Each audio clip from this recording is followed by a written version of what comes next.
गुरुदेव, मेरा मन मुझे बहुत आनंद देता है जब श्री जी की कृपा से हम गरीबों और जरूरतमंद लोगों की सहायता करते हैं। तो क्या गुरु जी सिर्फ दिल से लोगों की मदद करने से भगवत प्राप्ति हो जाएगी?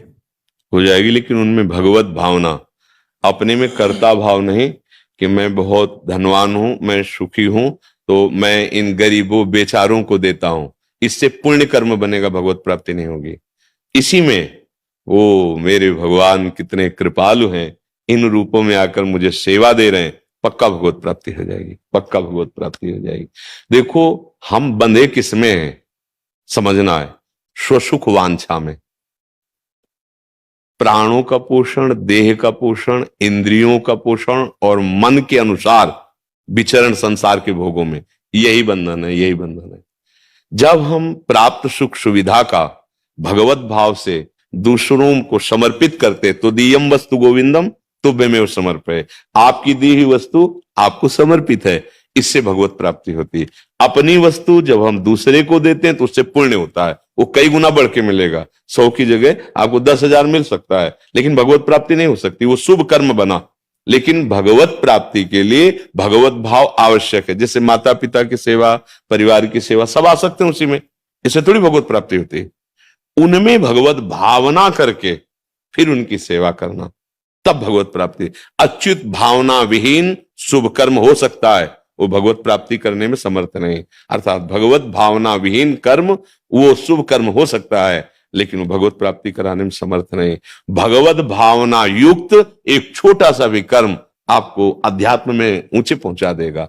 तत्सुख भावना, सुख देवे को चावचित, सबको सुख पहुंचे, मन से, वचन से, कर्म से। जो हमारे सामने आ गया है, वो मेरा भगवान बीमार का रूप लेके आ सकता है, भिक्षुक का रूप लेके आ सकता है, किसी पशु पक्षी के रूप में सेवा मिल सकती है। उसमें पहले भगवत भावना कर, मेरे प्रभु मुझे दिखाई तो आप नहीं दे रहे, ढांचा तो पशु का दिखाई दे रहा है, पर अंदर आप हो, सेवा लेने के लिए आए, बड़े कृपाल हो, फिर सेवा करो। आपकी वो सेवा भगवान की प्राप्ति, वो शुभ कर्म नहीं बना, वो सेवा बनी, सेवा से भगवान की प्राप्ति हो जाती है। देखो, सेवा धर्म से ही जटायु जी की जो परम गति हुई, बड़ी बंदनी हुई। उन्होंने जानकी जी की रक्षा के लिए अपने प्राणों का मोह त्याग करके बड़ा बलि समर्थ रावण से युद्ध किया, और बड़ी शरीर की दुर्दशा उसने कर दी, चंद्रहास के द्वारा काटकर पंख और बहुत घायल कर दिया। तो रघुनाथ जी के हाथों में प्राण त्यागता है, और हरि रूप धारण करके भगवत पार्षद रूप, वो भगवान के धाम, सेवा से सीधे भगवत प्राप्ति है। लेकिन बस भावना है, भगवत भाव। अगर भगवत भाव नहीं तो वो शुभ कर्म हो सकता है, वो शुभ कर्म समर्थ नहीं होता। शुभ और अशुभ कर्म, अशुभ कर्म लोहे की जंजीर, शुभ कर्म सोने की जंजीर, बंधन दोनों से प्राप्त होता है। शुभ कर्म भी क्षीण होता है, अशुभ कर्म भी क्षीण होता है, लेकिन सेवा नहीं। सेवा सीधे भगवत प्राप्ति का हेतु होती है। तो अगर हम कहीं ऐसा अभिमान करके करें कि हम धनी हैं, हम बड़े दयालु हैं, हम दाता हैं, तो फिर बात नहीं।